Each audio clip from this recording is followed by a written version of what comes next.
All right, everyone. I wonder what the news of the day is today. Oh, could it be my reaction to Trump's address to Congress and the resulting rebuttal by Slotnick? Yeah, probably. There were a number of takeaway moments from Trump's address. Number one, of course, Al Green, literally having to be escorted out by the sergeant of arms because he wouldn't shut up and sit down. Which is something.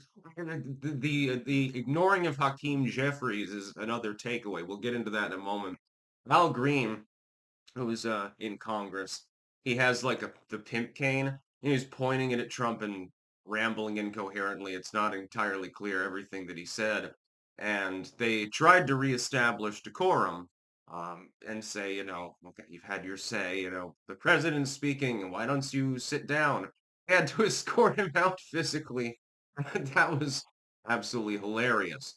Also, then you had Hakeem Jeffries the other day, before the speech.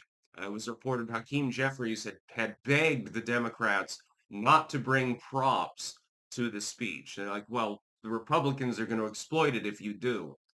They brought props, Ukrainian flags, transgender flags, little signs that said false on them that they held it, that some of them, the left wing members, I'm assuming, were holding up every time Trump said something that they thought was wrong. So Hakeem Jeffries right now, he's probably, hungover. I imagine that he had a few stiff ones after the speech when he realized how badly it went for the Democrats and how well it went for Trump. Overall, by the way, good speech. There are some things that I disagree with Trump on, but for the most part, the address went off without a hitch. There was some heckling, there was some booing from the Democrats. I'm assuming that they were admonished not to do so at some point because the booing noticeably began to disappear about 20 minutes into the speech. And it was a long address to Congress, by the way. It was like, what was it? Almost 2 hours or something like that. I watched the whole thing live, and then I watched Slotnick's rebuttal.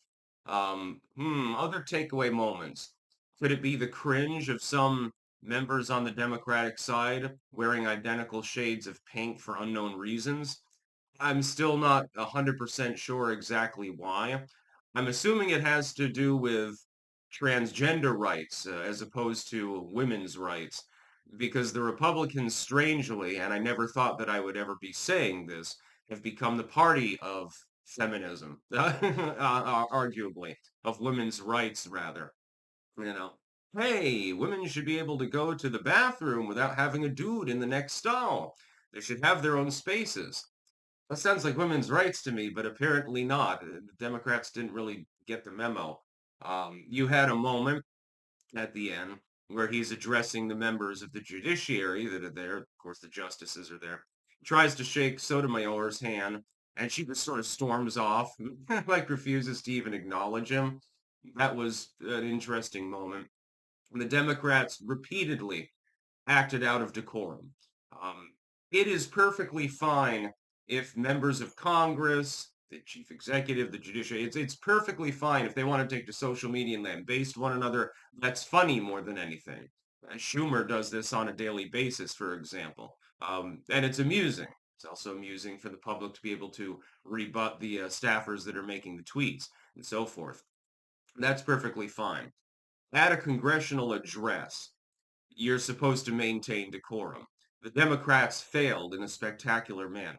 And I know that Hakeem Jeffries is pissed right now. He may come out and gloss it over and say, well, Donald Trump's speech was divisive and shit like that. No, you really took an L on this one. I've got to say that. When you, as a party, refuse to stand for a 13-year-old brain cancer survivor, that's not a good look. There's a little kid, 13 years old, and he had brain cancer years ago. I guess he's in remission. He's survived much longer than they originally expected. He wants to become a cop. He's literally dressed up as a little cop, and it's kind of cute. They gave him honorary Secret Service status, actually. That's not really an official title. Of course, a 13-year-old's not actually going to become a member of the Secret Service. It's an honorary position. handed off to him by the head of Secret Service himself.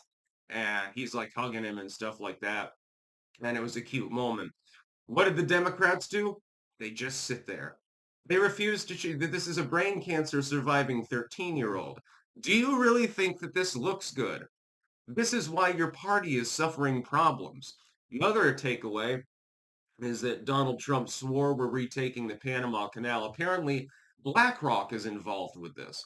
We're trying to kick out the influence of the Chinese more than anything else in the country.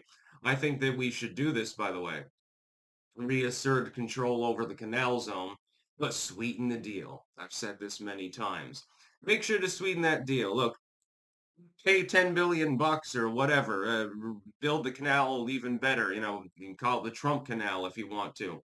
That's fine. That's fine. It'll pay itself off within literally a couple of years. It's a good investment. Trump likes to make good investments. Other than Atlantic City. Just saying. Also, he invoked the Gulf of America as opposed to the Gulf of Mexico. He did that on purpose, by the way. That's red meat to the base. It's an official title, though, as of now, legally speaking, for government purposes in the United States. So we'll see what happens with that. Personally, I agree with him on that. It's just a symbolic gesture. The Gulf isn't owned by Mexico, is it? But the whole Gulf is in the Americas. So since America and the United States aren't exactly the same thing etymologically, it actually makes sense. Also, Trump personally uh, praised an 18-year-old. He wants to go to West Point. And he imagined this. You want to go to West Point, to go to officers' school. And the President of the United States himself, literally the Commander-in-Chief, is telling you, by the way, you got in. Ta-da! You should have seen the look on his face. The cancer surviving kid's face. It's just that the Democrats didn't really cheer either of these things. Hey, you got into West Point, and then he was talking about immigration, and there were several families there whose relatives were slain by people who were illegally in the country. And apparently, the illegal immigration has dropped precipitously since Donald Trump took office. It's not even because of any specific actions so much as it is the psychological aspect of Donald Trump being the president of the United States, swearing he's going to go after the problem. The feeling that people are self-deporting or disappearing into the woodwork, and in many cases, simply not coming to the United States because they know, hey, that's no longer a good idea. It doesn't hurt to have a bunch of Marines at the border. I'd just deploy a couple tens of thousands of them across the border in units, and nothing will get across. Literally nothing will survive. An iguana won't dare to cross the border. You wouldn't even need a wall. You'd have a wall of lead, I suppose, at that point. Trump's address overall was good. The Democrats humiliated themselves. Again, you're getting a member of Congress is being kicked out for lack of decorum. You brought props, causing Hakeem Jeffries probably to have a thrombo at this point. You're doing the cringe pink pussy hat thing, even though your party is now the party against women. Again, inexplicable. Never would have guessed it 20 years ago. Everything that could go wrong did go wrong. Now, Trump's speech was full of hope. And of course, over the course of only a little over a month, he has transformed the country more than most presidents have. He was correct, by the way, when he said this.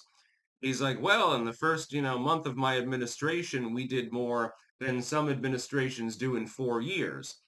He's fundamentally correct. Whether you agree or not with what he's doing, he has been transformative. Now, this Slotkin's rebuttal. She sounds like the smarmy school teacher, the scold. It didn't go very well for her. It was very canned. It's like she bought the speech in a can at Dollar Tree or something like that. It was basically Sound and the Fury, full of, emptiness, basically. It was just sloganeering. Orange man bad. Don't address the issues too much.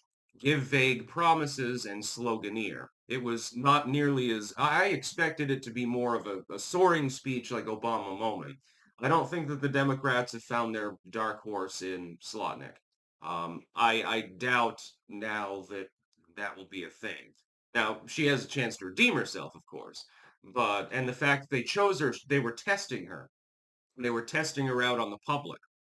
Her rebuttal was not terribly fondly received. It was weak.